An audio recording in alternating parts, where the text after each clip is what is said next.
Aaron, first thing first, how is the gaffer getting on? Yeah, I've been in touch with him this week. He's disappointed to not be out this week, to be fair, but I'm sure I'll have an update for you like next week maybe. So, but yeah, in contact all the time, still talking, spoke to him yesterday and today.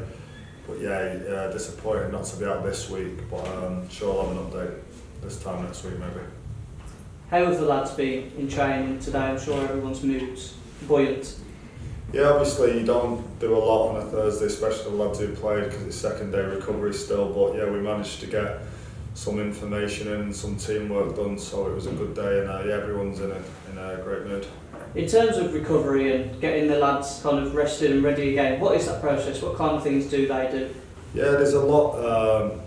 We looked into this a lot last week, to be honest, as well, and we've had the chef Dave making them different kind of smoothies with loads of fruit in and stuff. We have the cryo chamber which they can go to, and the foam rolling. We've got the air pumps that they can set on the legs, and it's just kind of lots of different recovery now, making sure everybody gets a massage and no one disappears home and just looks to get an early start off. It's important that even though it is a rest day, you can still do all the right things to get back recovered as much as you can before the Saturday, because like we've said before, the games are so relentless. You've got to do everything you can to give yourself the best possible chance to be raring to go again come Saturday. You mentioned the food in there. Dave's a real integral part of that, isn't he? And food's very important for the lads. Yeah, I've said it to Dave myself that it's the best food I've had at any club I've ever been at. The way he preps for the lads, especially in like recent times with the COVID, he's doing everyone takeaway bags, but the quality of the food is really good still, even though he's had to do that. And yeah, fair play to him, and I know all the boys enjoy it. They're always coming in saying thank you, and yeah, they really appreciate his efforts. Going up against another big team this weekend, what do we know about Charlton and what are we expecting from that one? Yeah, it was one of my first games against them in the reverse fixture, so obviously it was a draw that day, but no, they're a big team and a physical team, and we'll have to be our strongest to go up against them and be ready for them, because they got a good win Tuesday night, as did we, so yeah, it should be a good game. When you're preparing for a different kind of team, how often do you maybe change systems with your own team? Is that something you look at? Yeah, sometimes we have, sometimes we haven't. We usually, like I've always said, we adapt differently for every team, but it's about what we do as well, to be honest. So yeah, we always look into every team and look at their strengths, but then we look at what we can do to exploit their weaknesses as well, and we'll do that going into every game. Without giving the game plan away, what are the good things that we can do to come back here with 3 points?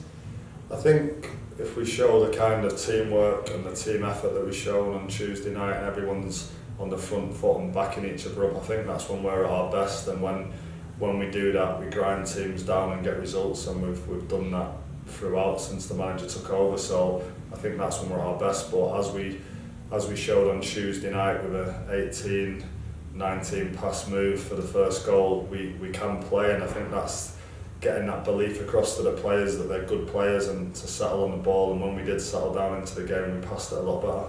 You've been a part of some really successful squads. How would you say the togetherness in our team compares?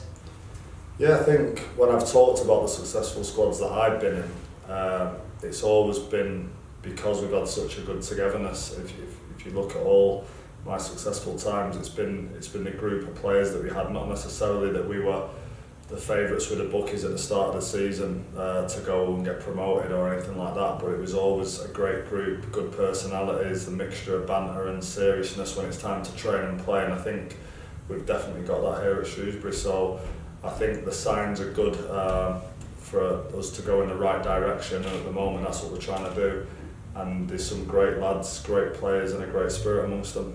We all know that the gaffer's a really good manager. Would you say that's one of his best qualities, getting a group of lads really together and fighting for each other? Definitely, I think I've said it before, he gets the best out of players, but he also gets the standards high the minute he walks through the door, and he knows how important values are and manners, and he gets everyone on the same page right away, and the people that he does bring into the football club, he's very careful that they're the right type of people, and that's what he's always done best, and that's what a good manager does, and that he's definitely done. When you go to certain stadiums, big stadiums in this league, it can be quite a hostile environment, especially for young players. Do you feel like that's kind of being ripped out of the game this season with the COVID restrictions? Yeah, a little bit maybe. I don't think the bigger stadiums are as daunting when there's no fans in. I'd probably say that, and I think when they're full they are maybe a little bit daunting for especially younger lads who haven't played there before. So I suppose it has been ripped out a little bit, and it's a shame fans aren't in for those experiences and stuff, but I don't think it makes any difference once you step on the pitch. You've still got to give 100%, and the fans can't influence it. They can influence the kind of fear factor sometimes and the atmosphere, but in the way you play the game, you should be able to switch that to the back of your mind and focus on your own individual game and get the performance that you need. How are the lads? Any fresh concerns injury-wise? No, everyone's well recovered from the other night. Like I say, everyone felt fine in training, so yeah, it's good signs. Always good to come through games with no injury concerns. And Ollie Norburn, is he progressing well? Yeah, progressing well. Ollie, we're just going off his symptoms at the moment and just making sure he's pain free in his movements and stuff, and I can see him doing a little bit more on the training ground, so that's a good sign as well. Cheers.